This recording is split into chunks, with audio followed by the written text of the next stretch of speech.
सबसे पहले बात करते हैं दिल्ली से अदिति नागर की रिपोर्ट। कांग्रेस छोड़कर जाने वाले हुए साइडलाइन। पंजाब कांग्रेस के दो बड़े नेता साइडलाइन कर दिए गए हैं। खुद अपने नए घर बीजेपी में ही साइडलाइन कर दिए गए। हम बात कर रहे हैं कैप्टन अमरिंदर सिंह की और सुनील जाखड़ की, जिनको मामूली जिम्मेदारी मिली है।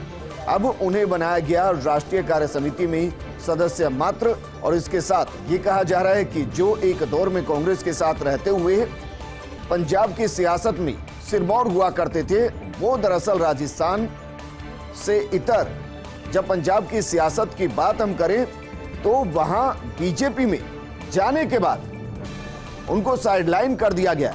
हालांकि कुछ चेहरे ऐसे भी हैं जो कांग्रेस से बीजेपी में आए, वो मोदी कैबिनेट का हिस्सा, वो राज्य के मुख्यमंत्री तक बने। कैप्टन अमरिंदर सिंह की बीजेपी कार्य समिति में एंट्री हुई है। राष्ट्रीय अध्यक्ष जेपी नड्डा ने संगठनात्मक नियुक्ति की है। कैप्टन अमरिंदर सिंह को राष्ट्रीय कार्य समिति में सदस्य बनाया गया है और सुनील जाखड़ और स्वतंत्र देव सिंह भी सदस्य के रूप में नियुक्त किए गए हैं। अमरिंदर सिंह और सुनील जाखड़ रहे हैं कांग्रेस के बड़े सदस्य। राष्ट्रीय कार्य समिति में विशेष आमंत्रित सदस्यों की नियुक्ति की गई। मदन कौशिक, विष्णुदेव साय, एस राणा, गुरमीत सिंह सोढ़ी, मनोरंजन कालिया और अमनजोत कौर रामूवालिया की नियुक्ति की गई। राष्ट्रीय प्रवक्ता के रूप में जयवीर शेरगिल की नियुक्ति की गई। गैंगस्टर गोल्डी बराड़ को कैलिफोर्निया से गिरफ्तार कर लिया गया है। अमेरिका के FBI ने गोल्डी बराड़ को गिरफ्तार किया है। विदेश में बैठकर गैंग ऑपरेट कर रहा था बराड़। गैंगस्टर गोल्डी के खिलाफ रेड कॉर्नर नोटिस जारी था। वहीं गोल्डी बराड़ पर UAPA के तहत भी केस दर्ज थी। सिंगर सिद्धू मूसेवाला की हत्या का भी आरोपी है गोल्डी। गैंगस्टर लॉरेंस बिश्नोई का बेहद करीबी है गोल्डी बराड़, और गैंगस्टर लॉरेंस बिश्नोई के लिए पपला गुर्जर के लिए फाइनेंसर का काम गोल्डी बराड़ करता है। और सिद्धू मूसेवाला की हत्या के पीछे गोल्डी बराड़ का नाम सामने आया था और अब उसको कैलिफोर्निया से गिरफ्तार कर दिया गया है। बात करते हैं पंचायतों में OBC आरक्षण के मामले की। सुप्रीम कोर्ट ने केंद्र सरकार से पूछा, क्या पंचायतों में OBC आरक्षण की जांच के लिए कोई आयोग बना है? इस मुद्दे पर सुप्रीम कोर्ट ने केंद्र से 2 हफ्ते में जवाब देने को कहा है। याचिका में OBC आरक्षण की जांच के लिए आयोग गठन की मांग की गई है। CJI DY चंद्रचूड़ की अध्यक्षता वाली पीठ में यह सुनवाई हुई है। तो पंचायतों में OBC आरक्षण से जुड़ा मामला CJI DY चंद्रचूड़ की अध्यक्षता में यह सुनवाई हुई और सुप्रीम कोर्ट ने केंद्र सरकार से बाकायदा पूछा है कि पंचायतों में OBC आरक्षण की जांच के लिए कोई आयोग बना है या नहीं बना है। मनरेगा कार्यों में गड़बड़ियों की उच्च स्तरीय जांच होगी। देश के 341 विकास खंडों में मनरेगा के तहत हुए कार्यों की जांच की जाएगी। 25 राज्यों के 341 ब्लॉक में जांच करेगी केंद्र सरकार की टीम। ऑडिट टीमें जांच करेगी कि काम नियमानुसार हुआ भी है या नहीं हुआ है। दरअसल 1350 ग्राम पंचायतों का दौरा कर रही है केंद्र की ऑडिट टीमें। जहां खर्च ज्यादा है, काम बेहद कम है, ऐसे विकास खंडों की पहचान की गई है और अब वहां जांच की जाएगी कि कहीं ऐसा तो नहीं कि गरीब आदमी को रोजगार मुहैया कराने के लिए जिस मनरेगा की शुरुआत की गई थी, वो कहीं अधिकारियों के जेब में पैसा भरने के लिए तो काम में नहीं आ रहे। सुप्रीम कोर्ट में तीसरी बार सिर्फ महिला जजों की बेंच। CJI DY चंद्रचूड़ ने किया महिला जजों की बेंच का गठन। जस्टिस हिमा कोहली और जस्टिस बेला त्रिवेदी बेंच में शामिल हैं। वैवाहिक मामलों और स्थानांतरण याचिकाओं की सुनवाई कर रही हैं। 10 वैवाहिक जमानत से जुड़े 10 मामले महिला बेंच में सूचीबद्ध है। सुप्रीम कोर्ट के इतिहास में तीसरी बार महिला बेंच का गठन किया गया है। अगर इससे पहले की बात की जाए तो साल 2013 में ऐसा हुआ था और 2018 में ऐसा हुआ है। मानकर चल सकते हैं कि लगभग हर 5 साल के बाद यह गठन हो रहा है, क्योंकि 2013, 2018 और अब 2022 का लगभग अंतिम वक्त चल रहा है। और जो सुनवाई वो कर रहे हैं, लगभग 30 केसों की वो सुनवाई कर रही हैं, जिनमें कई महत्वपूर्ण मामले हैं और ये देश में तीसरी बार ही हुआ है। जो मामले हैं उनमें वैवाहिक मामले हैं, इसके अलावा ट्रांसफर याचिकाएं हैं जिन पर सुनवाई हो रही है। 10 वैवाहिक हैं, जमानत से जुड़े 10 मामले महिला बेंच में सूचीबद्ध। संसद के शीतकालीन सत्र में कुल 20 विधेयक सूचीबद्ध किए गए हैं। लोकसभा की अधिसूचना के मुताबिक 10 निजी विधेयक पेश किए गए हैं। इनमें सरकारी कार्यक्रमों में मांसाहार पर रोक लगाने का विधेयक है। बीजेपी सांसद प्रवेश साहिब सिंह ने पेश किया है ये निजी विधेयक। एक विधेयक में निजी क्षेत्र में रिश्वतखोरी रोकने की मांग की गई। मनरेगा कानून में संशोधन के लिए 2 निजी विधेयक और संसद के शीतकालीन सत्र में ये 20 निजी विधेयक पेश हुए।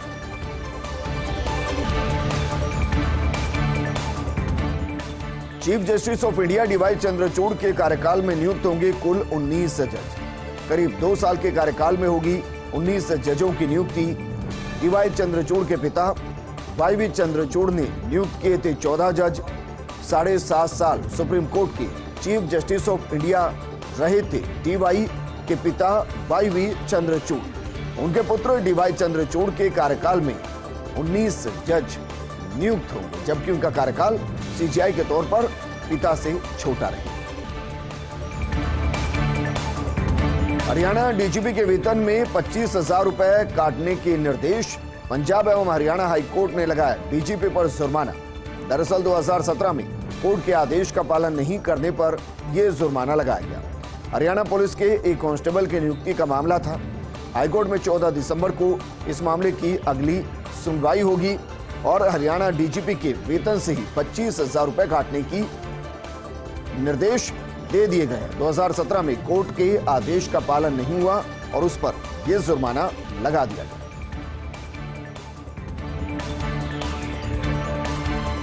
अडानी ग्रुप की कंपनियों में बढ़ रही है एलआईसी की भागीदारी। सितंबर 2020 से पिछली 8 तिमाहियों के दौरान भागीदारी बढ़ी है।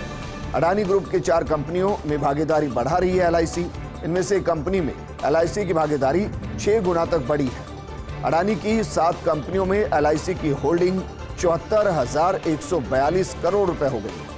अडानी ग्रुप की कंपनियों में 7.8% है एलआईसी की भागीदारी। और बात करते हैं G20 शिखर सम्मेलन के दौरान होगी मेहमानों की आवभगत। टैक्सी ड्राइवर बनेंगे पर्यटन स्थलों के ब्रांड एम्बेसडर। सम्मेलन के दौरान बड़ी संख्या में भारत पहुंचेंगे विदेशी मेहमान। पर्यटन स्थलों का प्रचार करने में भूमिका निभा सकते हैं ड्राइवर। केंद्रीय पर्यटन मंत्रालय ने इस दिशा में काम करना शुरू कर दिया है। टैक्सी ड्राइवर्स को प्रशिक्षण देकर ब्रांड एम्बेसडर बनाने की तैयारी की जा रही है और ये अपने आप में एक अलग तरीके का नवाचार, क्योंकि टैक्सी ड्राइवर उस इलाके के हर एक चप्पे चप्पे को जानते हैं। वो हर एक मॉन्यूमेंट को जानते हैं, वो हर एक गली को जानते हैं, हर एक बाजार नुक्कड़ और ना जाने उस इलाके में जो भी चीजें होंगी जो दार्शनिक हो सकती है, जो घूमने लायक हो सकती है, उनके पास जानकारी होती है। ऐसे में अगर उनको ब्रांड एम्बेसडर बनाया जाता है तो वो जगह जगह घूम कर न सिर्फ G20 का प्रचार करेंगे, बल्कि जो सैलानी आएंगे उनको कम वक्त में ज्यादा भारत भ्रमण कराया जा सकता है। और बात करते हैं द वीक की कवर स्टोरी की। Man of the year Neeraj Chopra. भाला फेंकने में टोक्यो ओलंपिक के स्वर्ण पदक विजेता है नीरज। निजी तौर पर ओलंपिक स्वर्ण पदक जीतने वाले दूसरे भारतीय हैं। पहले वर्ष एशियाई खेलों में स्वर्ण जीतने की तैयारी कर रहे नीरज 2024 में पेरिस में भी अपनी दमखम दिखाने के लिए तैयार हैं नीरज चोपड़ा।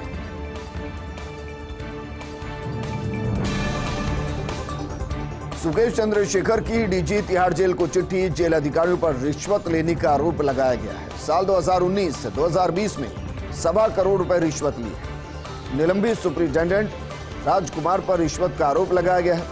डिप्टी सुपरिटेंडेंट पर भी रिश्वत लेने का आरोप लगाया गया। 2021 में भी राजकुमार ने 5 लाख रुपए हर महीने लिए थे।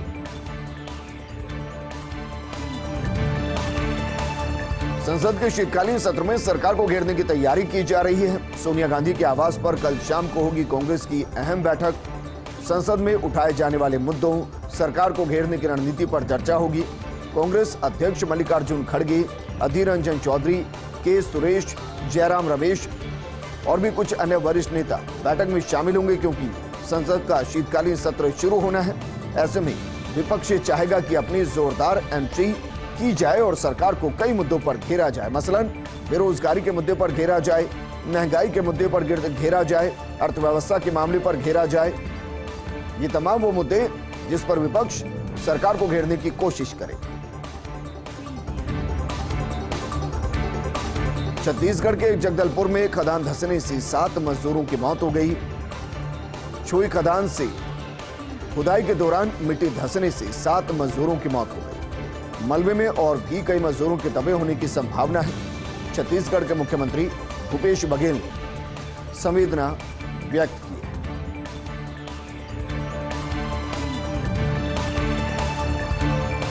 छत्तीसगढ़ के जगदलपुर में खदान धंसने से 7 मजदूरों की मौत हो गई है। इसके बाद मुख्यमंत्री भूपेश बघेल ने शोक संवेदना व्यक्त की है।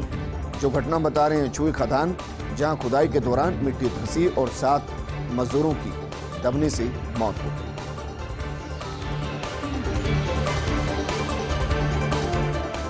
इस समय बदलाव के दौर से गुजर रहा गुजरात का कच्छ तट। करीब 450 साल पहले कच्छ के तट पर पहुंचे थे तुर्की के लोग। अब बड़ा बंदरगाह बन चुका है 17वीं सदी में बसा हुआ मुद्रा कस्बा। अब देश का सबसे बड़ा निजी बंदरगाह बन चुका है मुद्रा port. Adani ports and special economic zone limited का ये नियंत्रण है। करीब 8400 हेक्टेयर क्षेत्र में फैला हुआ है मुद्रा पोर्ट और मुद्रा के लोगों का सदियों से तुर्की के साथ रिश्ता बना हुआ है। अपनी विरासत को तुर्की के साथ जोड़ते हैं यहाँ के 95% लोग। परंपरा में ऊंट पालते हैं, खजूर की खेती करते हैं मुद्रा के लोग। तुर्की के ध्रुव गांव की तरह बने हुए मुद्रा के तमाम मकान। अब औद्योगिकरण और प्रदूषण के चलते जहां ऊंट पालना मुश्किल हो चला है।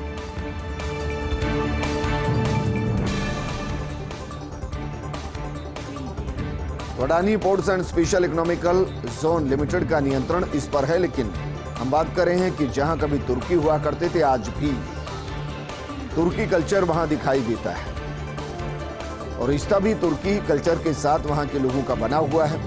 अपनी विरासत को तुर्की के साथ 95% लोग यहां जोड़ते हैं और करीब 450 साल पहले कच्छ के तट पर तुर्की के लोग पहुंचे थे, वो चले गए, लेकिन जो रिश्ता वहां से मुद्रा पोर्ट के साथ बना वो आज भी बना हुआ है। द वीक में आईटी राज्य मंत्री राजीव चंद्रशेखर का इंटरव्यू। भारत में बड़े पैमाने पर होने लगा है टेक्नोलॉजी का इस्तेमाल। आधार और यूपीआई ने बदल दिया है देश का पूरा इकोसिस्टम। बदलती टेक्नोलॉजी में एक नए कानूनी फ्रेमवर्क की जरूरत है। इसके लिए डाटा प्रोटेक्शन बिल लाने की तैयारी कर रही है सरकार। सरकार का इंटरनेट पर नियंत्रण करने का विचार नहीं है, लेकिन कानून के दायरे में होना चाहिए हर प्लेटफॉर्म और इंटरमीडियरी को। और यही वजह है कि एक तरीके से अंदेशा दिया गया है कि शीतकालीन सत्र में हो सकता है कि इस तरीके का कोई कानून लाया जाए, क्योंकि द वीक में आईटी राज्य मंत्री राजीव चंद्रशेखर का जो इंटरव्यू छपा है वो इसी तरफ इशारे कर रहा है। वो कह रहे हैं कि भारत में दरअसल बड़े पैमाने पर टेक्नोलॉजी का इस्तेमाल होने लगा है और ये बात सच है। आधार और यूपीआई ने पूरे देश के इकोसिस्टम को बदल दिया है। ये भी सच है कि मैक्सिमम ट्रांजैक्शन इस वक्त ऑनलाइन हो रही है और यूपीआई के माध्यम से हो रही है। बदलती टेक्नोलॉजी में एक नए कानूनी फ्रेमवर्क की जरूरत है, क्योंकि जब प्लेटफॉर्म बदल गया है, जब स्टाइल बदल गई है, काम करने का तरीका बदल गया, तो उसको कंट्रोल करने के लिए, उसको मॉनिटर करने के लिए एक कानून उसी तरीके का होना चाहिए जिस तरीके की समस्याएं इस वक्त उत्पन्न हो रही है। और इसके लिए जो सबसे महत्वपूर्ण है वो है दरअसल डेटा प्रोटेक्शन बिल, जिसका जिक्र वो कर रहे हैं, क्योंकि मैक्सिमम डाटा हर किसी का सोशल मीडिया पर है, इंटरनेट पर है, और वो किस तरीके से सुरक्षित रहे इसके लिए एक बिल की जरूरत है। और सरकार का इंटरनेट पर नियंत्रण करने का विचार नहीं, लेकिन कानून के दायरे में हर प्लेटफॉर्म होना चाहिए, इंटरमीडियरी होना चाहिए। आगे बढ़ते हैं और बात करते हैं इसरो के वैज्ञानिक नंबी नारायण को जासूसी में फंसाने का मामला। सुप्रीम कोर्ट से आईबी केरल पुलिस के 4 पूर्व अधिकारियों को झटका लगा है। केरल हाईकोर्ट ने मंजूर की थी अग्रिम जमानत अर्जी। हाईकोर्ट को आदेश पर पुनर्विचार कर 4 हफ्ते में फैसले का निर्देश दिया गया। अभियुक्तों के दलीलों पर नए सिरे से विचार करने का निर्देश दिया गया है। 5 सप्ताह तक अभियुक्तों को गिरफ्तार नहीं करने के निर्देश दिए गए हैं। नंबी नारायण जासूसी मामले में 30 नवंबर 1994 को गिरफ्तार हुए थे और उनको लेकर एक फिल्म भी बनी है, रॉकेटरी। अगर आपने वो फिल्म देखी है तो आपको समझ में आएगा कि नंबी नारायण का किरदार दरअसल क्या था, किस तरीके से उन्होंने इसरो के लिए काम किया। वो चाहते तो खुद को विदेश में भी नासा के साथ जोड़ सकते थे, हमेशा के लिए वहां स्थापित हो सकते थे, लेकिन वो उस दौर के वैज्ञानिक जब हिंदुस्तान अंतरिक्ष की दुनिया में कदम रख रहा था और उनके पास बहुत कुछ नहीं था। ऐसे में नंबी नारायण ने एक महत्वपूर्ण भूमिका निभाते हुए रॉकेट की दुनिया में एक क्रांतिकारी कदम उठाया था। लेकिन जिस तरीके से फिर वो जासूसी के मामले में फंसे, उसके बाद 30 नवंबर 1994 को वो गिरफ्तार किए गए।